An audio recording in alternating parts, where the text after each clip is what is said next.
જય માં લક્ષ્મી. આજની વાર્તામાં મિત્રો સ્વાગત છે. આજની વાર્તા દેવી લક્ષ્મીને પ્રસન્ન કરવા માટે આ 7 આદતો જલ્દીથી જલ્દી છોડી દો. 1. દેવી લક્ષ્મીની કૃપા મેળવવા માટે ભક્તો પૂજા અને વિવિધ ઉપાયો કરે છે. ક્યારેક આ હોવા છતાં દેવી પ્રસન્ન થતા નથી. 2. સનાતન ધર્મમાં માતા લક્ષ્મીને ધનની દેવી માનવામાં આવે છે. એવું માનવામાં આવે છે કે જેને દેવી લક્ષ્મીની કૃપા મળે છે તેના જીવનમાં ક્યારેય પૈસાની કમી થતી નથી, એટલે કે કમી આવતી નથી. 3. એવું નથી કે તેમની પૂજા કે પ્રાર્થનામાં કોઈ કમી છે કે તેમની કુંડલીમાં કોઈ ખામી વગેરે છે.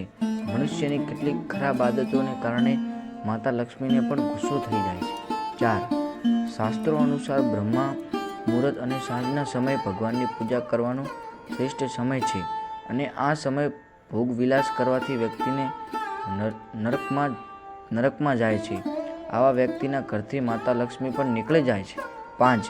ધાર્મિક ગ્રંથો અનુસાર સૂર્યોદય પછી જાગવું અને સૂર્યાસ્ત સમય સુવાથી દેવી લક્ષ્મી નારાજ થાય છે. 6. ધાર્મિક માન્યતાઓ અનુસાર માતા લક્ષ્મીને તે ઘરનો ત્યાગ કરે છે જ્યાં સવાર સાંજ દીવો પ્રગટાવતા નથી. અને 7. જો કોઈ વ્યક્તિ સંતો અથવા ધાર્મિક ગ્રંથોનો અનાદર કરે છે તો દેવી લક્ષ્મી તેના પર નારાજ થઈ જાય છે. તો આ 7 આદતો હોય તો મિત્રો જલ્દીથી જલ્દી છોડી દેજો.